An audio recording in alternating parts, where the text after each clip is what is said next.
안녕하세요. 저는 딸을 둔 60대 엄마입니다. 너무나도 끔찍한 일들을 겪고 이제 겨우 안정을 찾고 있는 상황이라 사연을 써보아요.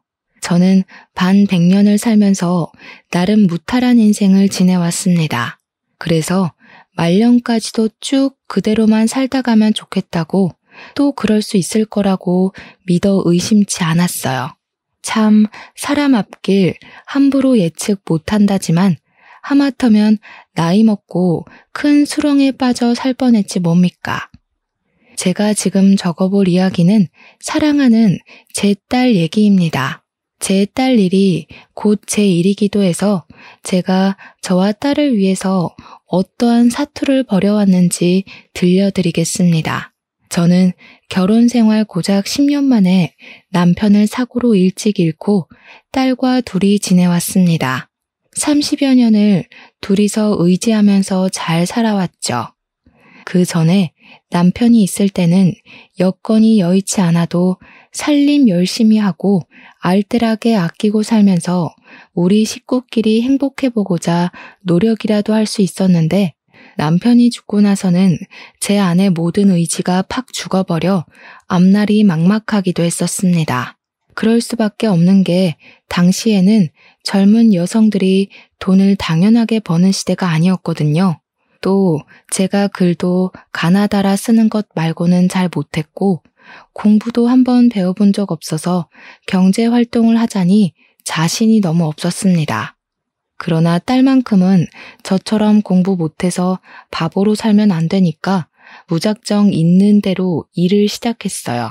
남의 집 방바닥 닦아주고 밥 해주면서 어렵게 딸을 키웠습니다.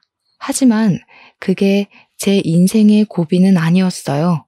기운 가세는 다시 세우면 되는 거였고 남편을 잃은 상실감과 아빠 잃은 딸의 공허함은 시간이 해결해 줄 테니 버티면 되는 거였으니까요.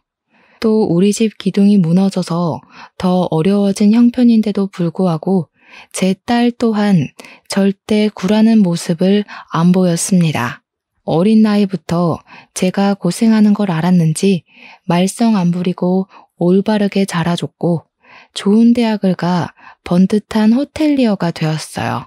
제가 예상했던 대로 열심히 살아내니까 우리 가정에 다시 안정이 찾아오더라고요.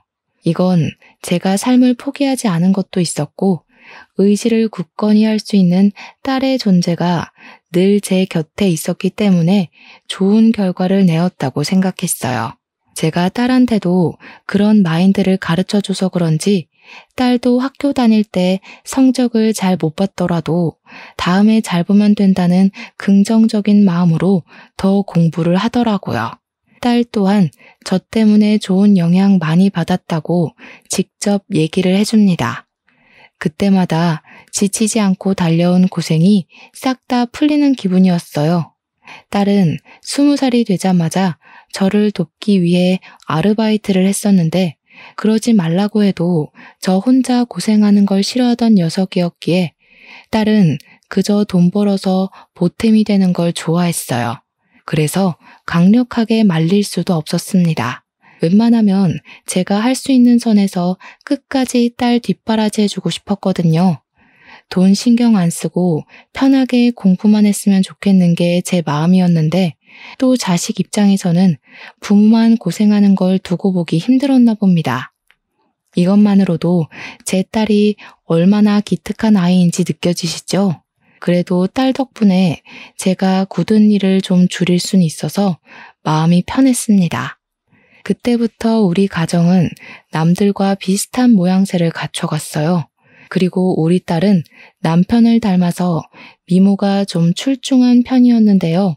유난이라고 생각할지 모르겠으나 예쁜 우리 딸한테 이상한 놈들이 들러붙지 않을까 엄마로서 걱정이 좀 되더라고요. 대학교 가는 것도 노심초사했는데 직장 생활을 시작했을 때는 여간 불안한 게 아니었어요. TV에 보면 나쁜 마음 먹은 총각들이 많더라고요. 아마 딸 가진 부모라면 딸의 짝이 될 남자가 무척 걱정되고 불안할 거라고 생각합니다. 그렇다고 딸 귀찮게 티를 내진 않았고 그저 사람 조심하라는 말만 한 번씩 던져줬어요. 정도를 지키면서 한다는 게 저도 좀 잔소리를 했던 건지 딸이 저더러 걱정도사라고 하더군요. 너무 장걱정이 많다고 제발 마음을 편하게 먹으라는데 딸이 그렇게 지적을 해줄 때면 저도 아차 싶어서 주춤거리게 돼요. 어쨌든 우리 딸 똑똑하니까 알아서 잘할 거라고 믿는 수밖에 없었어요. 실제로 제 딸이 어디 가서 사고치는 타입도 아니었으니 말이죠. 그런데 아무리 야무져도 20대 딸이 사랑 앞에선 풋내기일 수밖에 없다는 걸 망각했어요. 나이를 다 먹고도 실수를 하는 게 사랑인데 어린 청춘이 알아봤자 뭘 얼마나 알고 남자를 가려 만나겠습니까? 아니나 다를까 딸은 취업하자마자 남자를 사귀더니 1년 만에 결혼을 하겠다고 제게 그 남자를 소개해줬어요. 듣자 하니 남자는 승무원을 하는 사람이었는데 딸이 일하는 호텔에 자주 묵는다고 합니다. 오가다가 마주하면서 얼굴도 익히고 대화도 조금씩 늘게 되고 그렇게 마음이 맞아서 만나게 된 것 같았어요. 남자가 먼저 대시를 해서 시작된 관계라고 하더라고요. 근데 겨우 1년 사귀어 놓고 결혼하고 싶다고 고백한 게 제 마음을 불편하게 만들었습니다. 우리 딸 나이는 26살이었고 남자의 나이는 32살이었어요.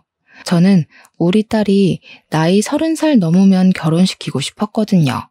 제가 젊었을 때야 26살이면 혼기가 꽉 찼다고 하지 요즘 세상에 26살 아가씨들이 어디 결혼에 쫓기는 입장입니까? 그러나 저는 별 말을 할 수 없었어요. 남자를 소개하는 딸의 표정이 너무 행복해 보였거든요. 어머님, 걱정 많이 하시는 것 같아서 말씀드리는데 저 정말 괜찮은 놈입니다. 여태 일해서 모은 돈도 좀 있고 절대 주연이 힘들게 안 할 자신 있어요. 허락해 주세요. 아이고, 누가 들으면 오해하겠네. 둘이 이렇게 예쁘게 만나고 있는데 내가 어떻게 반대를 하니? 지금만 봐도 자네가 우리 딸을 얼마나 행복하게 해주고 있는지 느껴져. 그러니 그런 부탁은 할 필요가 없다니까 그러네. 결혼을 빨리 하든 늦게 하든 딸이 행복하면 그만이라는 마음이 곧 들었습니다. 딸의 행복을 방해하고 싶지 않았어요. 그저 딸이 제 곁에서 힘든 시간을 꿋꿋하게 버텨줬기 때문에 어른이 된 딸까지 제가 통제권을 주고 흔들고 싶지 않았어요. 그래서 허락했습니다. 그렇게 딸의 남자는 저의 사위가 되었습니다. 한부모 가정인 우리 딸을 혹시 시가에서 안 좋은 시선으로 보면 어쩌나 걱정했는데 사부인도 저처럼 바깥 양반을 일찍 여의고 혼자 지내고 있었던지라 우리의 사정을 잘 이해해 줬습니다. 그 사실만으로 딸의 결혼이 안심이 되었어요. 비슷한 가정 환경의 집안과 연을 맺는 거니까 저의 딸이 상처받을 일이 적을 거라고 생각했기 때문입니다. 딸과 사위는 서로 마음이 참 예쁜 한 쌍이었는데요. 결혼한 뒤에 서로 이 집에 살아야 되네, 저 집에 살아야 되네 의논하면서 마음 좋은 소리를 하더라고요. 그러나 저도 사부인도 애들이 분가하길 원해서 합가를 일찍부터 거절했습니다. 사위랑 딸은 저랑 사부인이 혼자 집에서 지내는 걸 걱정했지만 외롭다고 자녀들의 발목을 붙잡을 수는 없는 법이거든요. 그건 사부인도 생각이 똑같았던 건지 그저 둘이서 잘만 지내달라고 해줬습니다. 그래도 제 딸은 제가 혼자가 되는 게 영 마음에 걸렸나 보더라고요. 그렇게 느낄만도 할 것 같아요. 둘이서 의지하며 살아온 세월이 짧진 않았으니까요. 하지만 그건 그거고 딸의 인생을 언제까지 제가 붙들고 있겠습니까? 정말 괜찮아서 딸한테 신경 쓰지 말라고 했지만 딸은 기어코 제게 어떤 걸 제안하고 말았어요. 엄마, 한글 공부하고 싶어 했잖아. 내가 학원 끊어줄 테니까 다녀. 나 없다고 집에서만 있을 생각 말고. 나 다니면서 운동 삼아 좀 걷기도 하고. 알겠지? 아유, 학원은 무슨 학원. 남사스럽게 다 늙은 사람이 공부해서 어디다 쓰겠어. 너 힘들게 버는 돈인데 괜한 곳에 쓸 생각 말고 적금이라도 하나 더 넣을 생각을 해. 엄마는 엄마가 알아서 잘한다니까. 내가 엄마를 모를까봐? 엄마 나 엄청 좋아하잖아. 나 없으면 보고 싶어서 끙끙 앓을 거면서. 나만 보고 살았으니까 이젠 엄마 하나만 생각하면서 살아보라고. 요즘 세상에 생각보다 즐길 거 많아졌어. 결국 딸은 제게 학원을 등록해줬습니다. 그곳은 저 같은 또래의 어른들이 많은 학원이었어요. 처음에는 딸이 이왕 등록을 해버렸으니 돈이 아까워서 하루 이틀 꼬박 다녔습니다. 그런데 막상 해보니까 하루하루가 알차서 생활이 꽤 나쁘지 않더라고요. 매일 같이 살던 딸이 없어서 공허하기도 했는데 학원 숙제하느라 바빠서 그 공허함도 상당히 빨리 사라졌고요. 그래서 딸에게 그 다음 달 학원 수강도 좀 끊어달라고 했습니다. 글을 배우기 시작하니까 굳이 딸한테 전화 연락을 하지 않아도 문자로 가능해서 마음이 편했어요. 그동안은 딸한테 전화할 때마다 애 바쁜데 귀찮게 하는 걸까봐 생각 많이 하고 전화를 걸었습니다. 계속 학원에서 더 많이 배워서 진화로 말하는 것만큼은 문자를 하고 싶은 욕심이 생겨났습니다.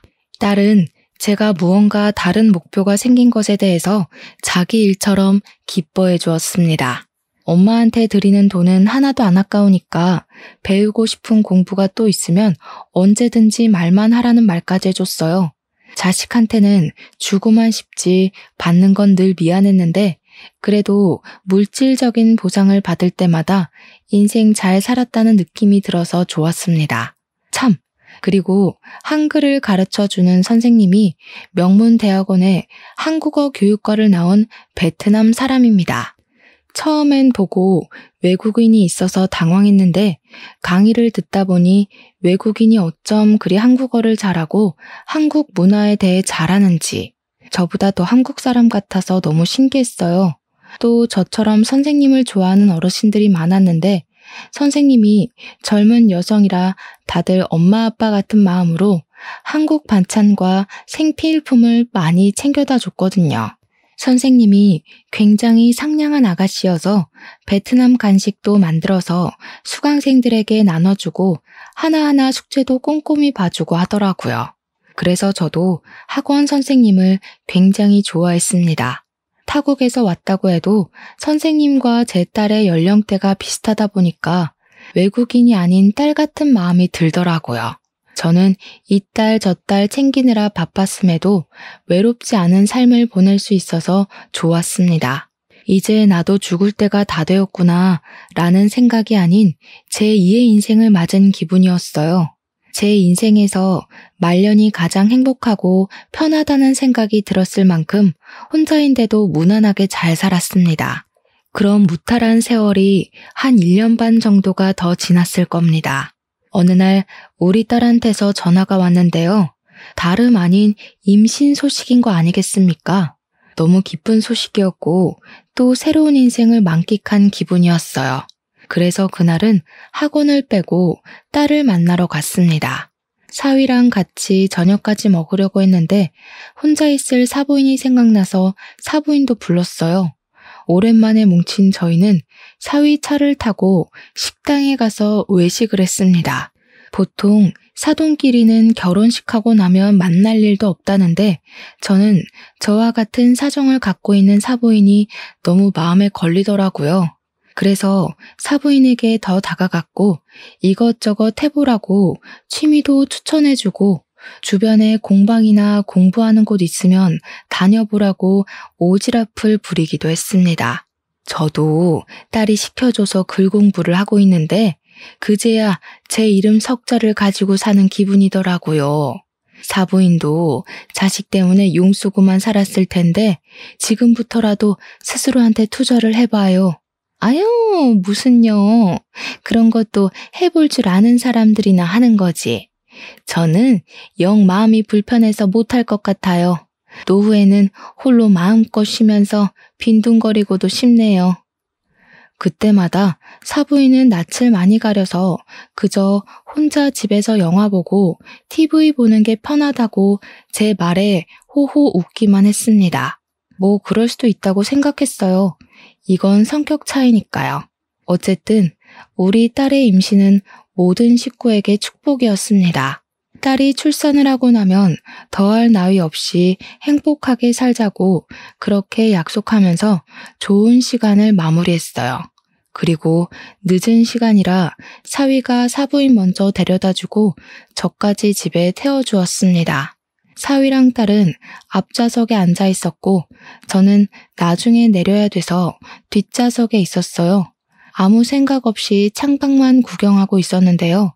은연중에 고개를 돌렸다가 앞좌석 수납 공간을 보게 되었거든요.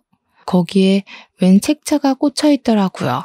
그냥 그렇구나 하고 눈길도 뗄 수 있는 건데 어떠한 문구 때문에 눈을 떼지 못했어요. 별 생각 없이 본 것이었는데 보육원이라는 문구가 제 머리를 뒤죽박죽 흔들어 놓더라고요. 보육원? 사위한테 보육원 책자가 왜 필요한 건지 이해가 안 갔습니다. 한번 꺼내서 표지를 자세히 봤는데 지나가다 우연히 받았나 하는 생각조차 할 수 없는 장소였어요. 위치가 제주도더라고요. 우리가 사는 곳은 서울인데 책자를 그냥 받았다고 해도 금방 지역이어야 되는 거 아닙니까? 이해가 안 돼서 표지만 뚫어져라 보고 있었는데 어느새 집에 도달해버려서 저도 모르게 그 책자를 가방에 넣었어요. 어쩌지 못해서 저지른 행동이었습니다. 서둘러 딸과 사위에게 조심히 가라고 인사한 뒤 집에 들어와 보육원 책자를 다시 펴봤어요. 가장 뒤편에는 명함 하나가 꽂혀 있었는데 그 보육원 원장의 연락처인 듯 했습니다. 보통 책자를 홍보하더라도 길거리에서 명함까지 주지는 않잖아요. 직접 이 보육원에 찾아간 거면 몰라. 다른 사람이 사위차에 탔다가 이걸 두고 내린 건가라는 생각도 했어요. 제 선에서 최대한 이해할 수 있는 생각이 그것이었으니까요.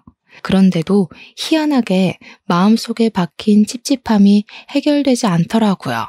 자꾸만 아까 봤던 명함 연락처로 전화하고 싶은 욕구가 가슴 속에서 꾸물거렸습니다.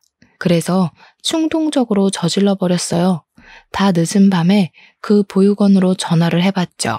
시간이 밤 10시 정도 되었던 걸로 기억합니다. 보통 보육원은 선생님들이 24시간 교대로 붙어 있으니 전화를 안 받진 않을 거라 생각했어요. 역시나 상대 쪽에서 전화를 받더라고요. 신호음이 끊기자 순간 뭐라고 말해야 할지 머릿속이 새하얘져 버려서 저는 순간 사위 이름을 얘기해버렸습니다. 저 송태웅 씨 말 전에 듣고 전화합니다. 여기로 전화해보면 된다길래. 아람이 아버님이요? 아직 아람이 만나는 날 아닌데 어떤 일로 연락하셨어요? 아람이도 지금은 잘 준비 들어가서 아마 전화 못 받을 거예요. 급한 일이면 아람이 깨워서 바꿔드릴까요? 처음 듣는 이름에 그렇잖아도 당황스러워 어렵게 입을 떼던 입술이 더 무거워져 버렸습니다. 보육원 선생님 말을 듣자니 아람이란 그 이름은 아이의 것인 듯 했어요. 그때 제가 대답을 안 하자 수화기 너머로 여보세요? 하는 소리가 넘어왔어요. 더 시간 끌면 이상하게 생각할 것 같아서 일단 나중에 다시 연락 주겠다고 했고 내가 연락한 걸 절대 아이 아빠한테 알리지 말아달라고 한 뒤 끊어버렸습니다. 전화를 끊자마자 머릿속에서 혼란의 쓰나미가 덮쳐오는 기분이었어요. 분명 보육원 선생님은 제 사위 이름을 듣고 누군가의 아버님이라 불렀습니다. 아직 제 딸 뱃속에 있는 손주는 태어나지도 않았는데 어떻게 제 사위가 누군가의 아버님이 될 수 있는 거죠? 이게 사실이라면 제 사위가 두 집 살림을 하고 있다는 소리밖에 안 되잖아요. 너무 엄청난 사실을 저 혼자 알아버린 것 같아서 대체 이게 어떻게 된 건지 무슨 일인 건지 빠릿빠릿하게 눈치챌 수가 없었습니다. 다만 분명히 의심할 만한 상황이라고는 생각했어요. 전화했을 때 보육원 선생님이 우리 사위가 아직 그 아이를 만날 날이 아닌데 왜 전화했냐고 물었잖아요. 그렇다는 말은 우리 사위가 그 보육원에 아람이란 아이를 만나러 주기적으로 찾아가고 있다는 말 아니겠습니까? 한편으로는 혹시 후원을 하는 아이인가? 그런 생각도 했어요. 만약 그렇다면 후원자를 부를 때 그 아이의 아버님이라고 부르기도 하는지 또 궁금하더라고요. 이 부분은 제가 뭘 아는 게 없어서 좀 답답했습니다. 제가 당장 물어볼 수 있는 사람은 딸뿐이었는데 임신을 하고 있는 딸에게는 안정 때문이라도 더더욱 알릴 수가 없었어요.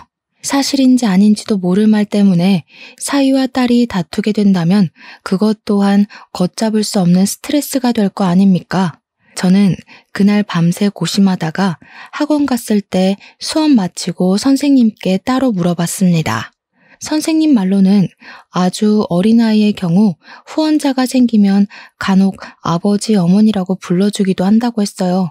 그 소리를 듣는데 얼마나 안심이 되었는지 모릅니다. 괜히 말도 안 되는 걸로 사위를 의심할 뻔했어요. 오히려 사위가 좋은 일을 하고 있었는데 왜 이런 걸 우리한테 안 밝히고 몰래 선행하고 있었는지 좀 서운하기도 했습니다. 어쨌든 저는 그날 이후 마음 놓고 우리 딸의 출산일만 기다렸어요. 그렇게 방심을 해버린 사이 저는 딸 출산 후 2개월 뒤에야 믿을 수 없는 사실을 직면하게 되었습니다. 제주도 출장 때문에 집을 비우게 된 사위 때문에 제가 딸 집에 가서 이틀 밤을 자기로 했었어요. 겨우 이틀 밤 자는 건데도 딸 생각하는 엄마 마음이 다 그렇듯 가는 김에 딸에게 이것저것 해주고 싶어서 저는 짐을 바리바리 싸들고 딸 집을 갔습니다. 그때 딸이랑 저녁을 먹으면서 딸한테 어떤 얘기를 들었는데요. 남편이 며칠 전부터 제주도 가서 사는 건 어떠냐고 물어보네. 갑자기 웬 제주도냐니까. 어머님도 제주도 이사 가려고 준비 중이라더라고. 딸은 제 의견을 듣고 결정할 생각이었는지 저보고도 제주도에 같이 가서 살지 않겠냐고 물었습니다. 저는 그 소리를 듣자마자 제주도란 단어에만 꽂혔어요. 문득 제주도 보육원에 그 아이가 떠올랐습니다. 설마 제주도 보육원에 있는 아람이란 아이 때문인가? 싶은 직감이 드는 겁니다. 저는 그제야 딸에게 제주도 보육원에 대해 물어보았어요. 먼 타지로 후원을 하는 거라면 사부인이나 저는 몰라도 마누라인 딸은 알고 있을 거라고 생각했거든요. 혹시 송서방이 제주도에 대해서 다른 말은 한 적 없어? 제주도에 보육원 봉사를 다닌다든지 후원을 한다든지. 당황스럽게도 딸도 사위가 후원이나 보육원 방문하는 걸 들어본 적 없다고 했습니다. 그 말을 듣자 저는 한동안 묵혀두었던 불안감이 다시 기어 올라오는 기분이었습니다.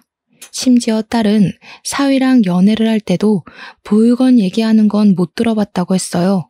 적어도 부부끼리는 후원 사실을 알렸을 줄 알았는데 딸까지 모르게 숨기고 있었다면 아무래도 후원은 아닌 듯 했습니다. 확실히 이상했죠. 그리고 저는 다시 지난날 기억을 떠올렸어요. 아람이 아버지라고 했던 보육원 선생님 말이 계속 머릿속에 맴돌았습니다. 이렇게 된 이상 이걸 알아볼 수 있는 방법은 제가 직접 보육원을 찾아가는 것밖에 없다고 생각했어요. 저는 결국 다음날 딸에게 학원 가는 척하며 집을 나섰고 제주도 비행기를 탔습니다. 바로 그 보육원을 찾아갔어요. 갔더니 외부인이라도 친절하게 맞이해 주더라고요. 저는 그곳에서 제 사위 이름을 댔고 지난번에 아람이 때문에 전화했던 사람이라고 소개했습니다. 그제야 거기 선생님들이 저를 아는 채 해주었어요. 아람이랑 어떤 관계냐고 묻는 선생님들 말에 저는 내가 누군지, 내 사정이 어떤지, 사위랑 무슨 관계인지 먼저 밝힌 뒤 아람이에 대해 물었습니다. 그러니 선생님들이 갑자기 말해주길 꺼려하더라고요. 저를 이상한 사람 보듯 서로 눈치를 보기도 했습니다. 안 그래도 아람이 아버님 곧 오실 거예요. 물어보시는 것들은 저희 입장에서 아람이 아버님 허락 없이 함부로 대답해 드릴 수 없을 것 같아서 직접 물어보시는 게 좋을 것 같네요. 아니요. 제 상황 들으셨으니까 사위놈이 뭘 숨기고 있는지 아실 거 아닙니까? 그놈 내 사위라고요. 나도 모르는 손주가 있다는 건 말이 안 되잖아요. 좀 도와주세요. 이게 어쩌면 아람이를 위한 길일 수도 있다고요. 제가 사정하면서 조르자 선생님들은 결국 백기를 들었고 제게 사위에 대해 알고 있는 걸 얘기해주기 시작했습니다. 일단 아람이란 아이는 사위의 아들이 맞다고 했어요. 아람이는 우리 딸이랑 결혼하기 전부터 이 보육원에 맡겨진 아이였고 아람이 엄마 되는 사람은 외국인인데 애 낳다가 과다출혈로 사망했다고 했어요. 아람이 엄마랑 사위는 직업이 똑같아서 오다 가다 잘 마주쳤던 사이였는데 그게 인연으로 발전되어 애까지 생긴 것 같더라고요. 사위는 엄마 잃은 아들을 혼자서 내버려 두기가 좀 그래서 그 애를 데리고 한국으로 들어와 보육원에 맡겼다고 합니다. 웬 듣도 보도 못했던 사정이라 저는 충격에 한동안 자리에서 일어나지 못했습니다. 근데 제가 여기서 의문을 느꼈던 부분이 또 하나 있었는데요. 선생님들이 해주는 얘기를 들으면 들을수록 어디서 많이 들어본 스토리 같다는 것이었어요. 그 생각은 머지않아 해결이 되었습니다. 우리 사위랑 직업이 똑같았다. 오다 가다 많이 마주친 인연 때문에 사귀었다. 외국인과 한국인의 커플? 그 사이에서 아들을 가졌었다. 이 사실은 전부 다 제가 다니고 있는 학원 선생님의 스토리와 흡사했어요. 얘기를 듣는 도중에도 얘기가 끝난 후에도 왜 학원 선생님이 자꾸 생각나는 건지 몰랐어요. 일단 저는 사위가 곧 온다는 말에 황급히 자리를 떠야 했습니다. 역시나 선생님들께는 비밀 보장을 부탁했고 보육원 근처에 숨어 있었어요. 그리곤 제발 아니길 바랬던 우리 사위를 목격해버렸죠. 사위가 보육원으로 들어가자 남자아이로 보이는 꼬마애가 뛰어와서 사위를 덥석 안아주는데 분명 아빠 그렇게 말하는 걸 들었습니다. 그 장면을 휴대폰으로 찍으면서도 어이가 없었어요. 근데 더 어처구니가 없었던 건 한 타임 늦게 나타난 사부인의 존재 때문이었습니다. 그러니까 이건 지금 사위가 몰래 애 갖고 있다는 걸 사부인도 다 안다는 소리가 돼요. 우리는 같은 아픔을 가진 식구인 줄 알았는데 감히 나랑 딸한테 사기를 치고 결혼을 진행하다니 너무 화가 났습니다. 저는 확실한 장면만 휴대폰에 담고서 더 보지도 못하고 바로 서울로 날아갔어요. 그리곤 혼자 있는 딸 집에 가서 얼른 딸한테 짐 챙기라고 일렀습니다. 영문을 모르던 딸은 계속 저한테 왜 그러냐고 붙이면서 짐도 안 싸고 손 놓고 있길래 결국 그 자리에서 다 말해주었습니다. 송서방한테 애가 있대. 사부인도 다 알고 있었더라. 어떻게 우릴 감쪽같이 속일 수 있다니? 애 엄마 되는 사람도 멀쩡히 살아있던데 기가 차서 정말. 무슨 말도 안 되는 소리라고 있어. 뭘 잘못 알았겠지. 엄마 학원 다녀온 거 아니었어? 갑자기 뭐 때문에 이러는 건데. 제 말을 이해도 못하고 믿지도 않는 딸에게 저는 제주도에서 찍어온 영상을 보여줬습니다. 그러자 제 폰을 아사가 몇 번이고 재생해서 확인하던 딸도 저처럼 크게 충격을 받았어요. 거짓말이라고 우길 수도 없게 동영상 찍힌 날짜부터 영상 파일에 제주도라고 뜨는 위치까지 그리고 사위 얼굴과 사부인 얼굴까지 똑똑히 보이자 딸은 아예 반박하지 못했습니다. 그렇게 저는 딸을 데리고 집으로 돌아오게 되었고 바로 학원 선생님에게 전화를 했어요. 언제나 상냥한 선생님 목소리가 들리자 착한 선생님한테 몹쓸 짓을 했을 사위놈이 더 미워지더라고요. 저는 선생님에게 사위 이름을 대면서 아들을 낳았다고 했는데 혹시 애아빠 이름이 송태웅 맞냐고 물었습니다. 그러자 선생님이 깜짝 놀라면서 어떻게 알았냐고 하더라고요. 제 예측이 맞아서 정말 기가 차고 마음이 아팠지만 저는 차근차근 설명을 해주었어요. 선생님은 끝내 울음을 터뜨리고 말았습니다. 그 새끼가 자기 앞날에 우리 아기 존재가 방해된다고 훔쳐갔어요. 제가 그 새끼 조지려고 한국에 들어온 거거든요. 근데 도무지 찾을 수가 없어서 세월만 보내고 있었어요. 울면서 제게 하소연하던 선생님은 울음을 진정하자마자 분노를 표하면서 당장 우리 사위를 만나고 싶어 했습니다. 그러나 사위를 만나기 전에 태어나서 한 번도 안아보지 못했던 아들 먼저 만나고 싶다 했어요. 저더러 혹시 애가 어디 있는지도 아냐는 선생님의 말에 저는 보육원 주소랑 연락처 알려줬고 아람이란 이름을 가진 아이라는 것도 가르쳐 주었습니다. 선생님은 저한테 연신 감사 인사를 하면서 또 한참 울다가 전화를 끊었어요. 선생님이라고 해봤자 우리 딸처럼 나이 30을 바라보고 있는 20대였거든요. 부모님도 돌아가시고 없다고 들었는데 타국에서 고생하는 선생님을 생각하니 마음이 너무 아렸습니다. 그리고 다음날 사위가 집으로 복귀를 했는지 집에 딸이 없어서 전화를 하기 시작했어요. 불티나게 부재중이 찍힌 후에야 딸이 스피커폰으로 전화를 받았는데 사위 목소리가 아주 가식투성이더라고요. 그것에 더 성질난 딸이 하루 동안 사위에게 하고 싶던 말을 참았던 걸 모조리 쏟아냈습니다. 도저히 이해가 안 돼서 그러거든? 어떻게 애가 있으면서 그걸 숨길 수가 있어? 어떻게 멀쩡히 살아있는 마누라까지 죽었다고 뻥치고 애까지 보육원에 버려? 나한테 제주도 가자고 한 것도 그 애 때문이지? 내가 몰랐으면 끝까지 숨기려고 했어? 심지어 어머님까지 한패라며? 여보, 뜬금없이 무슨 소리야? 앞뒤 설명도 안 하고 갑자기 뭐? 애라니. 내가 무슨 애가 있어. 말이 되는 소리래. 그럼 그 동영상은 어떻게 설명할 건데? 당신한테 방금 날린 동영상 있지?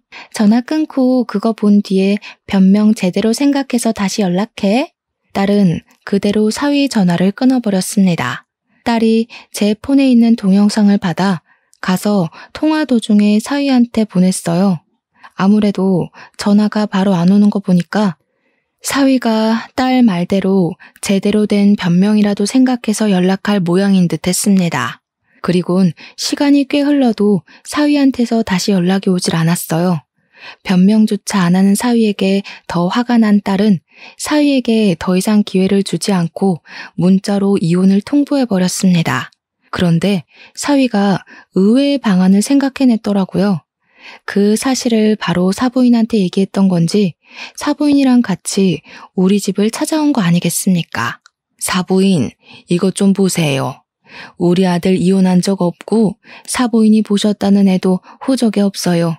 그런데 이혼이라니요. 적어도 저희한테 물어보고 확인한 뒤에 결정하셔야죠. 말도 안 되는 사실 가지고 어떻게 멀쩡한 애들 사이를 갈라놔요?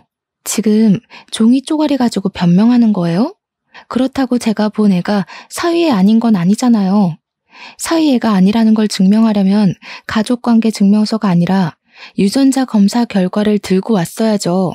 사위애가 맞으니까 그 애한테 양육비도 주고 있는 거 아니에요? 도대체 우릴 얼마나 호구로 볼 생각이에요? 그래요. 내 아들애 맞아요. 양육비 주는 게 걸려서 그래요? 그까짓 거 안 주면 그만이에요. 우리 아들이 착해서 그래도 지 씨로 태어난 자식이라고 책임지려고 했던 거라고요. 그 아이는 사부인이랑 며느리가 싫다고 하면 그 길로 끊으면 그만인 관계예요. 그딴 것도 자랑이에요? 어떻게 핏줄을 버린 애 만에 함부로 짓거릴 수가 있어요? 이렇게 무서운 사람들인 줄 알았으면 절대 내 딸 안 보냈을 거예요.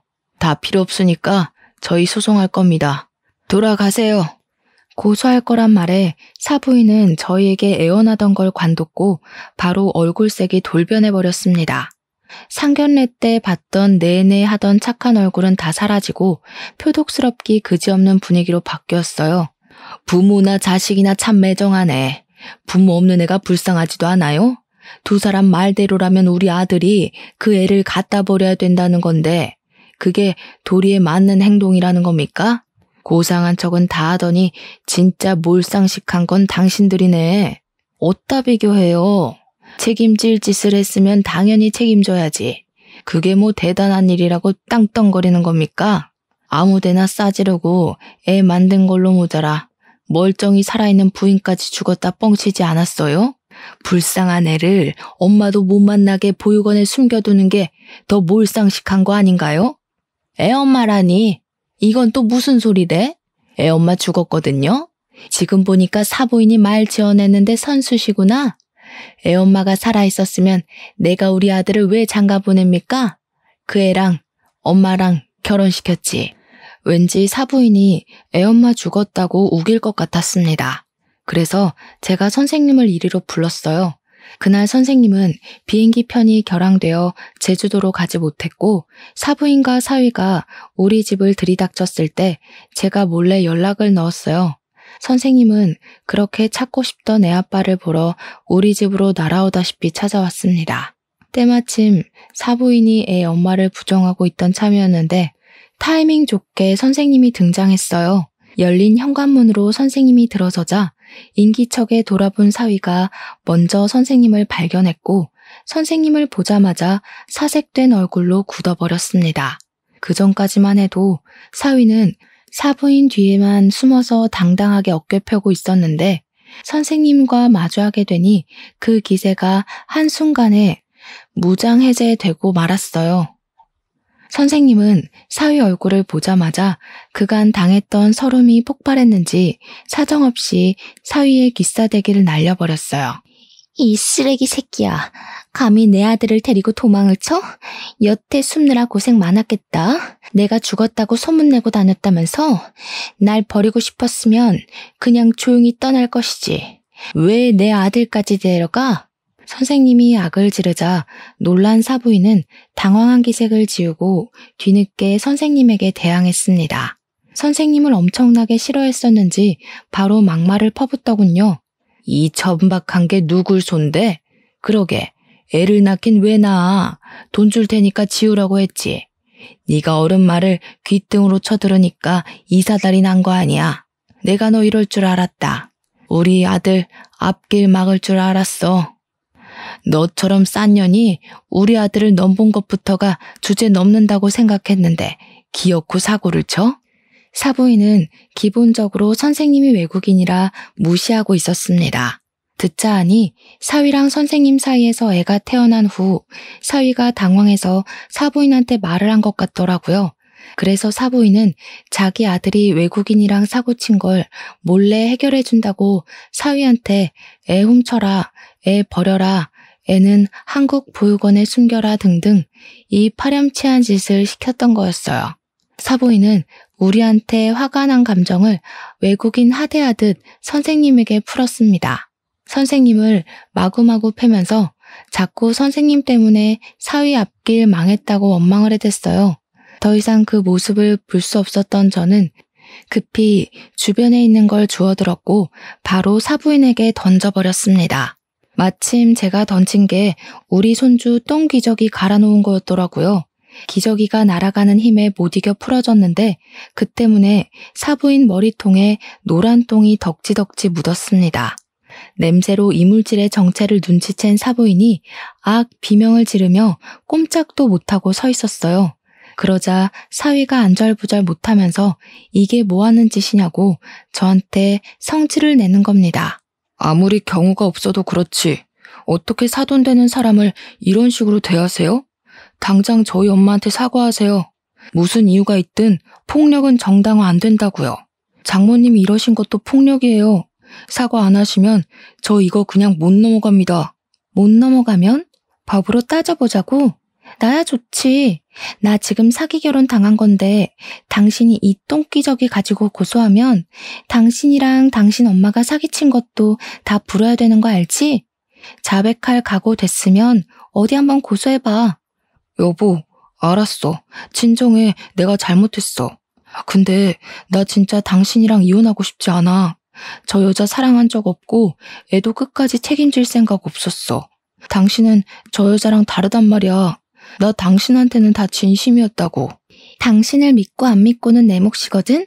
근데 이미 당신이랑 당신 엄마가 어떤 사람인지 알아버렸는데 어쩌냐? 나 지금 당신 얼굴 마주보고 있기만 해도 치가 떨려. 나더러 앞으로 범죄자를 데리고 살라고? 우리 애 아빠 할머니 될 사람으로 범죄자를 두라고? 그럴 바엔 버리는 게 낫다고 보는데? 사위는 이혼하자는 딸의 말에 똥줄이 탔는지 답답해했습니다. 대체 자기가 답답할 게 뭐 있는지 모르겠네요. 자기 분에 못 이긴 사위가 딸을 붙잡으려고 하자 그건 또 지켜볼 수 없던 저는 쓰레기통에 있는 똥기저귀를 들고 사위 앞에 가서 휘저었어요. 사위가 놀라서 황급히 뒷걸음질 치더라고요. 네 자식 똥인데도 더럽냐? 그러니까 자네가 그 정도밖에 안 되는 거야. 자넨 아빠들 자격이 없어. 결혼을 100번 1000번 해봐라. 너 같은 놈은 여시 같은 엄마 치마폭에서 나오질 말아야 돼. 괜히 다른 집 귀한 딸내미 고생시키지 말고 네 엄마 뒤치다거리나 하고 살아. 이 이상 그들과 말을 섞어봤자 같은 말만 반복될 거라고 생각했어요. 그래서 저는 그 둘을 집에서 쫓아내고자 양손에 똥기저귀 들고서 두 사람을 몰아냈습니다. 문 밖으로 나설 때까지 겁을 주었고 맨발로 뛰쳐나가길래 두 사람의 신발을 발로 차서 바깥에 보내버렸어요. 그리곤 주저앉아 울고 있는 선생님을 달래주었습니다. 용감하게 이혼 통보를 했지만 사실은 크게 상심한 딸도 제가 나서서 위로를 해주었네요. 이 젊은 청춘들이 무슨 잘못이 있겠습니까? 그저 열심히 살았을 뿐인데 못난 놈을 만난 탓에 의도치 않게 삐끗했을 뿐인걸요. 이제 못난 놈이 사라졌으니 우리 딸도 선생님도 험난한 비포장도로 길을 벗어났을 거예요. 그날 저는 선생님더러 우리 집에 자고 가라고 했습니다. 혹시나 사부인과 사위가 괜한 안갚음을 갖고 선생님한테 해코지하면 큰일이잖아요. 선생님은 괜찮다면서 민폐를 끼칠 순 없다고 했지만 저희 딸도 선생님을 붙잡는 바람에 결국 자고 가게 되었죠. 다음 날 선생님이 제주도 공항까지 가는 걸 배웅도 해줬습니다. 그렇게 떠난 선생님은 아들을 찾고 저녁 비행기로 다시 돌아왔어요.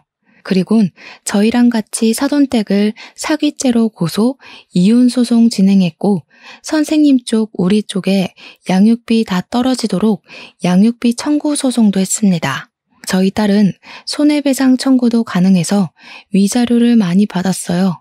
선생님은 혼인관계가 아니었기 때문에 위자료가 상대적으로 적었는데 야무지게도 한국에서 일하면서 착실히 돈을 모았다고 양육비를 받게 된 것만으로 자기한테는 충분한 보탬이라고 하더군요.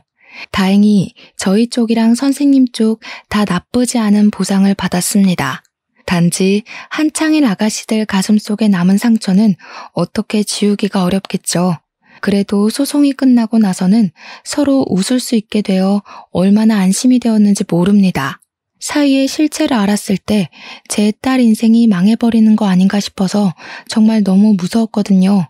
그 충격적인 일이 이 정도로 마무리된 것도 어찌 보면 행운이라고 생각합니다. 그렇게 한 달이 지난 현재 저희 딸은 물론 손주도 건강하게 잘 지내고 있습니다. 학원도 계속 다니고 있어요. 그리고 아이랑 같이 살게 된 선생님은 제게 너무 고맙다면서 학원 수강을 무료로 듣게 해줘요. 괜찮다고 한사코 말리며 돈을 내려고 해도 선생님은 자기 인생을 구해준 은인에게 감히 돈을 받을 수 없다고 단호하게 말을 하더라고요. 어른 생각하는 마음은 어쩜 우리 딸과 비슷한지 모릅니다. 덕분에 저는 제 딸을 챙기는 것처럼 똑같이 선생님을 챙겨주고 있어요. 명절 때도 혹시 갈 데 없으면 우리 집 오라고 해줬습니다. 그랬더니 고맙게도 정말 우리 집을 찾아와 주더라고요. 선생님이 저를 친정엄마 생각하듯 명절마다 자기 아들을 데리고 오는데 늘 감사하다는 말을 입에 달고 살아요. 감사는 제가 더 감사했죠. 선생님 식구 덕분에 저 또한 명절에 북적거리며 지낼 수 있어서 얼마나 즐거운데요. 저희 딸도 다행히 선생님과 자매처럼 잘 지내고 있습니다. 한때 선생님은 승무원이었고 딸은 호텔리언이 직종도 비슷했거든요. 대화도 잘 통했고 또 둘 다 애엄마다 보니까 육아 정보도 알아서 잘 공유하면서 나름 재밌게 지내고 있어요. 저는 얼떨결에 손주가 둘이나 된 셈인데 마치 대가족이라도 된 것처럼 집안 조용할 날이 없어요. 그런데 그게 좋네요. 여유가 되면 반려동물도 분양받아 볼까 생각 중입니다. 아무튼 하마터면 큰일 날 뻔했던 딸 인생과 제 인생이 우여곡절 끝에 낭떠러지를 피했다는 얘기 잘 해주셨으니까요. 아마 올해 오늘 다 갖다 쓴 게 아닌가 싶습니다. 앞으로는 행복한 일만 있겠죠. 여러분들 앞날만큼은 부디 낭떠러지 구간이 적기를 바랍니다. 긴 사연 들어주셔서 고맙습니다. 행복하세요.